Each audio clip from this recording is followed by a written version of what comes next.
Je vous souhaite la bienvenue sur la chaîne Le Plaisir de Penser les Choses et je vous remercie pour votre visite.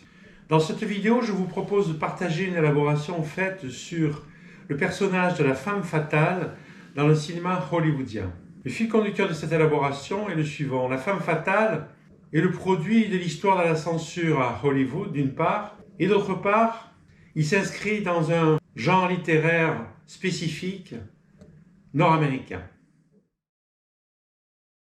Lorsque l'on évoque le mot femme fatale, et à l'époque à Hollywood, on parlait de belle, folle, manipulatrice. Games are fun. Quand on évoque ce personnage, on pense immédiatement à la séduction, la manipulation, la soif de pouvoir. Sometimes a day, sometimes a year. You can't tell, it has to grow. Of course.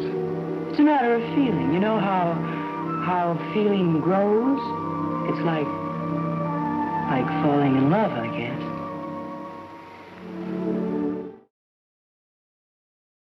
Il y a certains personnages historiques comme par exemple Jézabel, la reine de Saba, Hélène de Troie, Cléopâtre, etc. Il y a aussi dans les écrits religieux des personnages maléfiques comme par exemple Lilith, créature satanique qui va corrompre Adam et Ève en se transformant en serpent, les faire chasser du paradis et engendrer ce qu'on a appelé par la suite le péché originel. Cette femme fatale est aussi un être maléfique. Dans le film Psycho, pour la scène du meurtre dans la douche, Alfred Hitchcock avait fait fabriquer une combinaison en caoutchouc couleur chair que devait endosser l'actrice principale et les doublures. Et ce, afin de contourner la censure. Tout d'abord, la censure à Hollywood. J'ai eu l'occasion d'en parler longuement dans la vidéo faite à propos de la folie à Hollywood. Je vous rappelle certains points fondamentaux. Au moment où l'industrie hollywoodienne est en plein essor dans les années 20, les producteurs décident, en se réunissant, de former un comité de censure. Pourquoi ? Tout d'abord parce qu'ils subissent les pressions de groupes de personnes qui sont préoccupées par les bonnes mœurs, la vertu, et qui constamment exigent la censure de certains films. Ces groupes de pression sont constitués en associations comme par exemple des ligues de protection de la vertu, des légions catholiques, des sociétés pour la suppression du vice. D'autre part, ils veulent harmoniser la distribution des films aux États-Unis car cette censure varie selon les États. Ils ne veulent pas non plus que l'État fédéral mette son nez dans cette histoire. Si cette censure devient fédérale, il n'aurait plus aucun contrôle. Un comité est formé dans les années 20, le comité Hays, puis en 1926, le Code Hays, qui est une espèce de cahier des charges destiné aux professionnels du cinéma, et dans laquelle il y a une liste de ce qui ne peut pas être montré dans des films de manière explicite. Le film ne doit pas heurter la sensibilité du spectateur, et en particulier dans 3 domaines, la famille, la patrie et la religion. On peut faire des films sur ces thèmes, comme on dit, il faut y aller sur la pointe des pieds, et ne pas aller au-delà d'une certaine limite, que l'on pourrait appeler la décence, ou les bonnes mœurs. Alors ce cahier des charges, il a un arrière-plan idéologique qui est la religion, le puritanisme, qui est un courant religieux nord-américain qui remonte au XVIe siècle et qui a par exemple engendré le politiquement correct et le discours de propagande associé qui est ce qu'on appelle le discours politiquement correct, qui est fait de conformisme et d'hypocrisie. Le cinéma est lui-même considéré comme une école du crime et du vice. Et comme dans toute religion, il y a un certain nombre de tabous d'expression. Et ces tabous sont répartis dans 3 domaines, la mort, l'hygiène, le corps et la sexualité. Alors, la femme fatale, elle est concernée au plus près par la sexualité. Et si on jette un œil sur cette liste d'interdits, les préliminaires amoureux se résument à un baiser souvent superficiel et qui donne au personnage un côté indécis.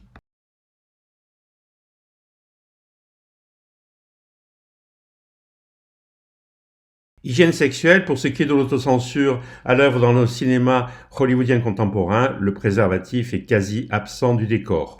On peut constater que par exemple, elle est concernée de près par l'adultère, la prostitution, la manière de s'habiller, les préliminaires amoureux, etc. Ces groupes de pression, puissants et politisés, ont par exemple mis un terme à la carrière d'une actrice à l'époque, dans les années 20-30, célèbre, une star, Mae West, I'm always wonderful at math. dont la carrière a été quasiment détruite par ces groupements. Alors, cette censure amène aussi des paradoxes. Par exemple, il y a des films américains qui ont été distribués normalement aux États-Unis, mais qui arrivés en France ont été censurés et interdits. Carmen Jones, réalisé par Otto Preminger, et qui a été interdit pendant une trentaine d'années en France, au prétexte que l'actrice était afro-américaine. Le film Les Sentiers de la Gloire, interdit de distribution en France pendant une quinzaine d'années. Tous les domaines de la création n'échappent pas à ces histoires de censure, et par exemple, dans la bande dessinée, il y a un personnage qui n'est non pas une femme fatale, mais une vampe, comme on dit, Betty Boop, et qui a été complètement censurée aux États-Unis pendant une quinzaine d'années. Cette censure porte aussi sur les affiches cinématographiques. Et par exemple, on a le film Larry Flint. L'affiche est interdite aux États-Unis par la MPAA. Cette femme fatale, elle est inscrite dans l'histoire de la censure hollywoodienne. Pourquoi ? Parce que le noyau dur du cinéma hollywoodien, c'est la famille, qui est constituée d'un mari qui est un homme qui travaille à l'extérieur, d'une mère qui est femme au foyer, qui s'occupe de la maison et des enfants, et en général, le couple a 2 enfants, dont l'aîné est souvent un garçon. C'est une famille croyante, unie et paisible. Il est donc impensable de venir installer ce personnage dans cette famille, ou de le faire émerger de la famille. Ce personnage demeurait à l'extérieur. C'est seulement à partir de 1952 que les œuvres cinématographiques sont protégées par le premier amendement de la Constitution, ce qui va permettre un certain assouplissement au niveau de la censure. Ce relâchement de la censure est connexe au fait qu'il y a une concurrence faite à partir des années 50 par la télévision, par l'essor de salles spécialisées de cinéma dans la pornographie, la distribution aux États-Unis de films étrangers, beaucoup plus libres pour ce qui est de la création. Alors la femme fatale est aussi considérée comme une espèce de monstre. Or, dans le cinéma hollywoodien, à partir des années 20, apparaissent un certain nombre de monstres qui seront très populaires. King Kong, Dracula, Frankenstein, et qui vont revenir de manière cyclique, et en particulier pendant une période de crise économique. La femme fatale est considérée alors comme un monstre. C'est une espèce de créature maléfique, lubrique, scélérate, malfaisante. Et comme tous les monstres, à la fois elle attire et elle fascine, et en même temps elle fait peur et elle repousse. Il y a une espèce de double mouvement. D'autre part, si le scénario met en scène des personnages qui sont du style femme fatale, mettons un gangster ou autre, ces personnages doivent payer un tribut, ils ont une dette à payer. Et par conséquent, il faut qu'à la fin du film, soit ils meurent, ils vont en prison, ou bien sont-ils honnis, exclus. Pour revoir Elsa dont il est amoureux, Michael s'engage sur le yacht de son mari.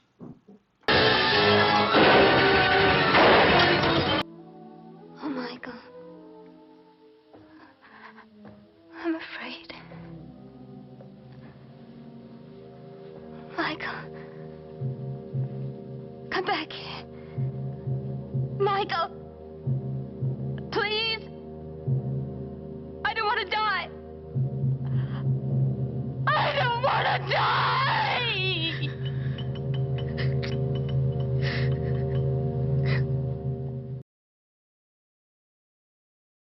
Ce personnage de la femme fatale appartient aussi à un genre littéraire spécifique américain qui est le polar noir, qui apparaît à partir des années 20. C'est une forme de littérature très populaire. Il y a certains de ces écrivains qui deviendront des légendes, qui participeront à Hollywood à des scénarios, comme par exemple...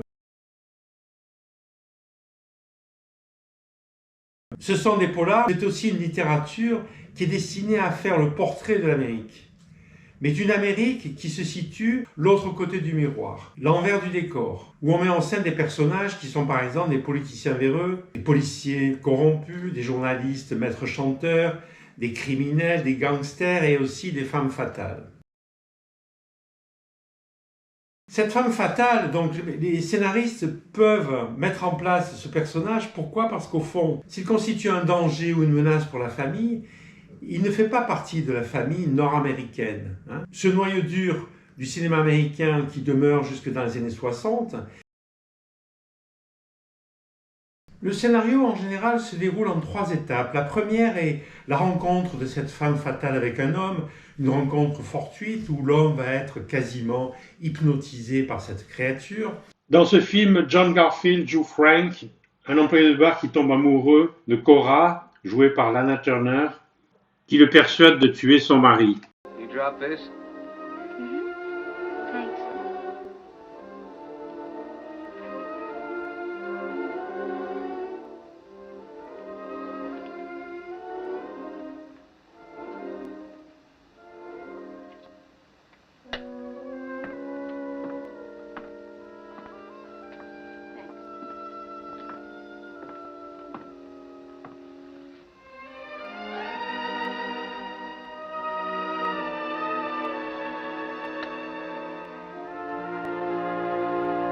La deuxième étape où cette femme va, chez l'homme, mettre en relief ses propres démons, ses fêlures, ses failles, comme par exemple la jalousie, la cupidité. Walter, assureur, tombe amoureux de sa cliente Phyllis, qu'il engage pour assassiner son mari. You'll investigate, you'll have your shot at it, you'll watch every minute from now on. You afraid, baby? Yes, I'm afraid. But not of Keys. I'm afraid of us. I'd like to move in on her right now, tonight. If it wasn't for Norton and his stripe pants ideas about company policy, I'd have the cops after her so quick it'd make your head spin. Now, we know the Dietrichson dame is in it, and somebody else. Only you haven't got a single thing to go on, Keys. He'll show, he's got to show. Sometime, somewhere, they've got to meet. Et enfin, dans la troisième étape, cette femme fait participer l'homme à un plan criminel. On assiste alors à une véritable descente aux enfers. You killed Johnny? I'd like to see you try where he'd break every bone in your body. He's a man. You want to marry me? You? Get out of here! Get out! Au cours des récentes décennies, ce personnage a quand même évolué. Il est moins fréquent, sans doute moins populaire, et le plus souvent on a affaire à 2 types de femmes fatales. Soit, et de manière assez rare, c'est une femme criminelle, sociopathe, qui organise elle-même les choses, et dans le scénario, l'homme n'est qu'un accessoire. C'est elle qui est aux commandes. Nick, inspecteur, enquête sur un meurtre et rencontre la romancière Catherine. Kmart, $1.65.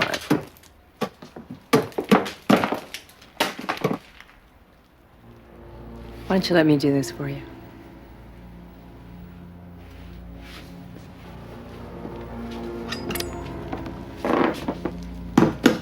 You like watching me do it, don't you? Could I have a cigarette too, please? See, I told you you'd start smoking again. Could you light it for me?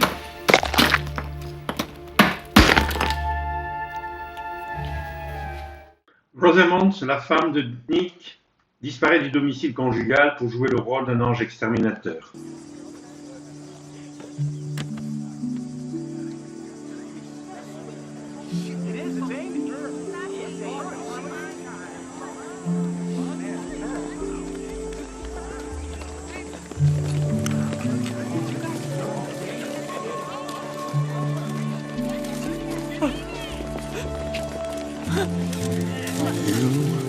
Fucking bitch.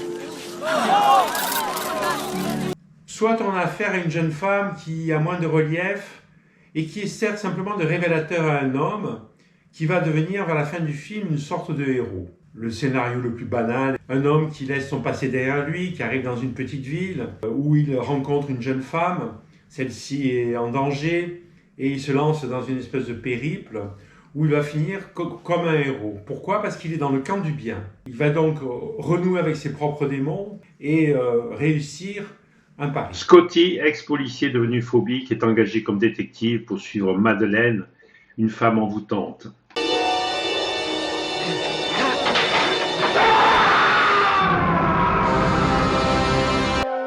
I want you to follow my wife. I'm afraid some harm may come to her. I'm supposed to be retired. I don't want to get mixed up in this darn thing. I have acrophobia, which gives me vertigo, and I get dizzy. Do you believe that someone out of the past, someone dead, can enter and take possession of a living being? Listen, what is this? What do you want? Just want to know who you are. So it reminds you of her? Jake, détective privé, effectue la filature d'Evelyn, qui devient sa commanditaire dans une affaire criminelle de spéculation immobilière. Los Angeles, 1937. There are lots of guys like J.J. Gittes. They're easy to find, if you want to find them. Mr. Gittes, have we ever met? Well, no. Never? Never. You were seeing someone too. For very long? I don't see anyone for very long, Mr. Gittes. Dave, avocat, est amoureux d'une cliente, Nettie. Elle est mariée et lui-même est victime d'un complot criminel. You're staying down in Pinehaven, on the waterway.